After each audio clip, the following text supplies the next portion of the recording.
So, Baby Yoda's been everywhere for a while now, and I had no idea what the deal with it was or what it was from. Just for about 8 weeks or so, it was the first thing in my Facebook or Twitter feed every single time I opened the apps. I hadn't even heard of The Mandalorian when it first started appearing on my feeds. I thought Baby Yoda was going to be in the new Star Wars movie for a little bit, because Baby Yoda appeared to be the new cute Star Wars thing, and here it is on the internet, everywhere. It's another one of those things that comes right off the back of BB-8 in Force Awakens, and Last Jedi had the Porgs and evil BB-8. This entire wave of cute new Star Wars things appear to have all been designed just to eat up people's social media feeds as a way of advertising the product, and if so, then mission accomplished. Baby Yoda has clearly got a lot of people's attention if the collective online squeeing session is anything to go by, and that's almost certainly driven up the Mandalorian's numbers. And you know what? I've strangely found myself feeling totally fine with Star Wars slowly turning into the space opera equivalent of funny cat videos, because funny cat videos are basically all I watch on the internet anymore. I know you all want Star Wars to do something deep and interesting and emotionally affecting, but loads of us are just so tired and miserable all of the time that we just want to switch our brains off and go, oh, look at the cute little Porgs. Oh, look at the cute little Baby Yoda. So, you know, fair play to Disney for that. They know how to get people interested. I swear that one day I'm just going to stop bothering making YouTube reviews, video essays and cartoons and just post videos of my cat, cause it's much easier, cuter, and let's face it, just better. Funny cat videos are basically the pinnacle of all YouTube content. Join us, everyone. Look at the funny cat videos. Watch. Forever. Anyway, so long story short, I saw Baby Yoda on my feeds, did some googling and found out it was in this new Star Wars spin-off TV show called The Mandalorian, and so I decided to go and watch The Mandalorian to see what all the fuss was about, and found that I couldn't. Because The Mandalorian is exclusive to the brand new Disney online media streaming service to rival Netflix, Disney+.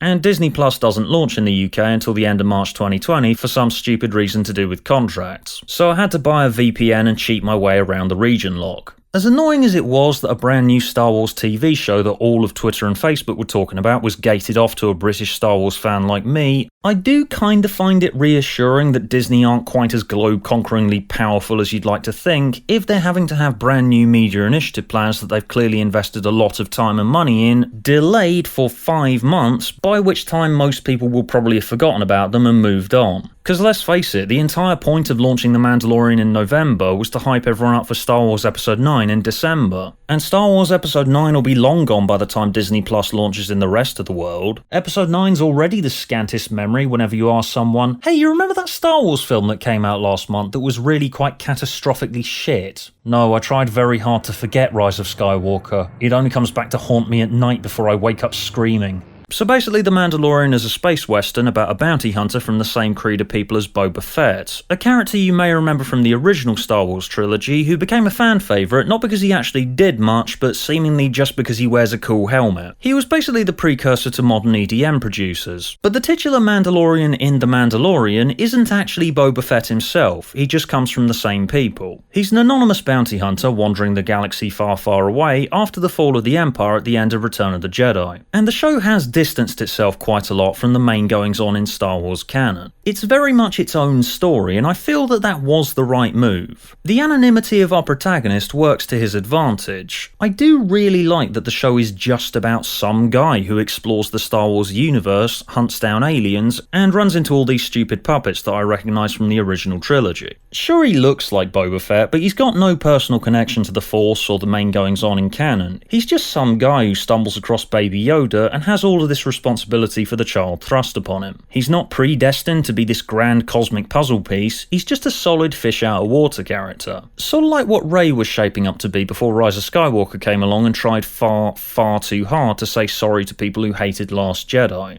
So basically the plot is the Mandalorian finds Baby Yoda, who's a target of an elusive third party, and all the bounty hunters in the galaxy want Baby Yoda, and he has to go on the run with him. And while the Mandalorian is this distant, stone-hearted killer, he finds himself growing to care for Baby Yoda and feels the need to protect him and keep him safe. The show has a nice balance between being excessively cute and sweet and saccharine, and also having lots of cool pulpy Star Wars action scenes. It caters for both needs of Star Wars audience members. What I like most about The Mandalorian is that it feels like someone taking the building blocks of the Star Wars universe and doing something different with it, but still retaining the style and aesthetic of the original trilogy. It's clearly on a much lower budget than most recent bits of Star Wars media, and as a result, its limitations have forced it to go at a slower and more manageable pace, and so it allows its scenes and characters time to fully breathe, and so it ends up being much less chaotic than most recent iterations of Star Wars. And its reliance on puppets and practical effects makes it feel like a genuine follow-on to Return of the Jedi. As well as giving itself enough narrative distinction from main Star Wars canon, it's also a nice and fuzzy little nostalgia fest. It walks a happy middle ground between being a fan wank and being a breath of fresh air, and so it ended up being a much better apology for The Last Jedi than Episode 9 was. A lot of people hated Last Jedi. I'm not one of those people. I loved it to bits personally, but I could tell while watching it that it was always a film destined to piss fans off because it's a very odd and confrontational work. I'm an awkward pretentious shit personally, and I liked how different it was and how it wasn't afraid to be a bit gnarled, cynical and rough around the edges, but I do understand why lots of people didn't go for it.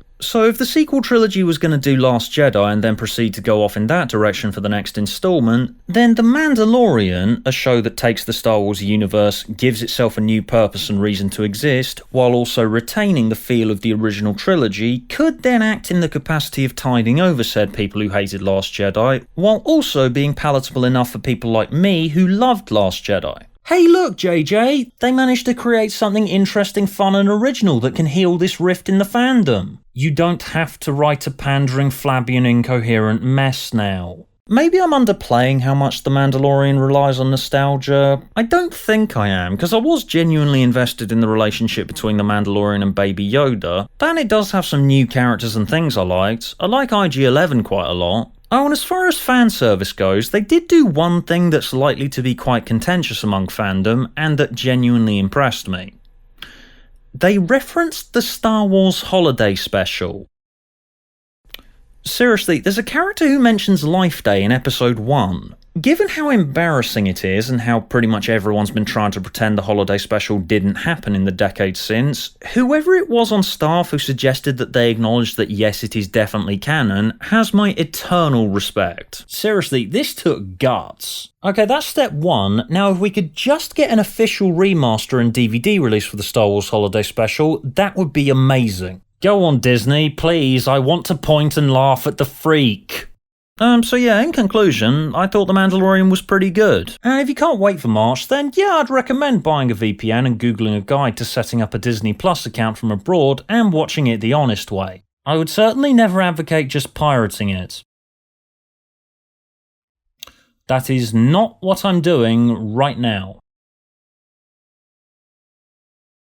No, I'm not. Shut up. Piracy is a crime. Do not be a pirate, or you will go to prison and get the electric chair.